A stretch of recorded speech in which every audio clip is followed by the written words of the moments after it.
So we're here with Senior Technical Advisor David Meyers from the BIOFIN Global team. David, just describe to us what's been happening here at the Eurasia-Pacific workshop over the last couple of days.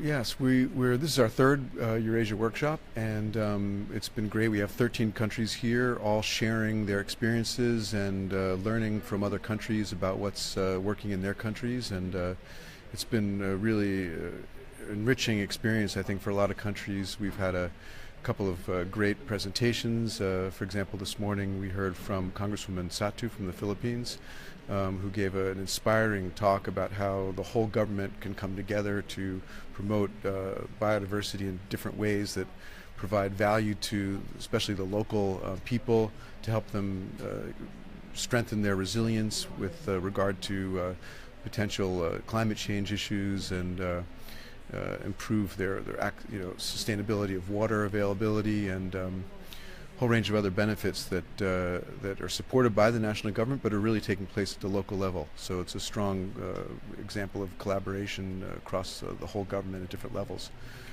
Some countries within this region are much further advanced, have been in the program a lot longer. Others are just starting out or at a much newer stage.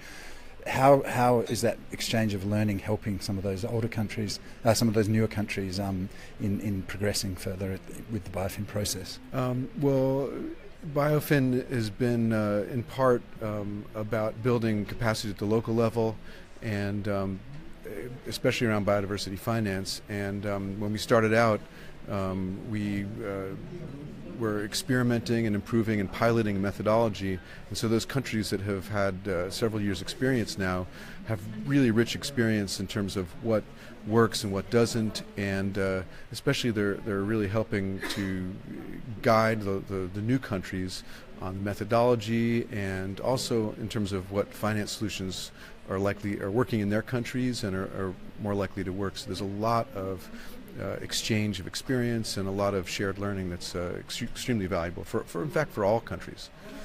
Yesterday we talked a lot about finance solutions. Explain some of the exciting things you heard and is happening within that area.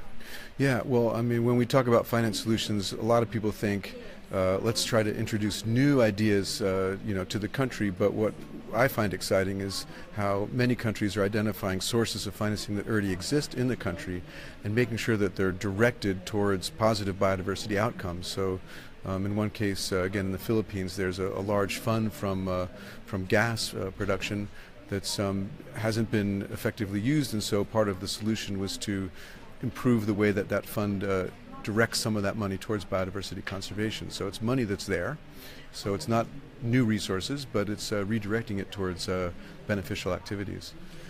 And how's the uptake been from many countries on the new workbook, some of the new processes within the methodology itself?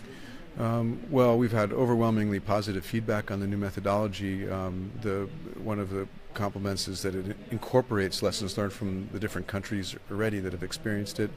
Part of the idea is to standardize as much as possible the assessments of finance needs, assessments of finance expenditures, so that we can compare the availability and use of financing among different countries, so that we kind of get a benchmark on what's a good standard, and we can use that to encourage additional spending by domestic budgets, for example.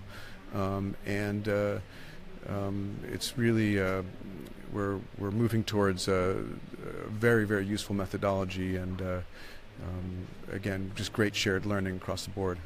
Finally, there's several government representatives from Ministries of Finance and Ministries of Environment and other environment-related departments. How important is it for their buy-in and for these type of events to really get them on board and for the country programs? Yeah, it's a great question. The environment is a challenging thing to finance in many ways. It doesn't really have a strong constituency that supports it, like, say, education or healthcare. And so just helping the ministries of finance understand what the economic value and the financial value of investing in biodiversity is essential, and their participation here is great because it shows not only their interest in it, but they're open to learn. And what we found in many countries is that the finance ministries are eager to improve how biodiversity is financed. They're eager to understand new solutions to increase revenue from natural resources and biodiversity resources.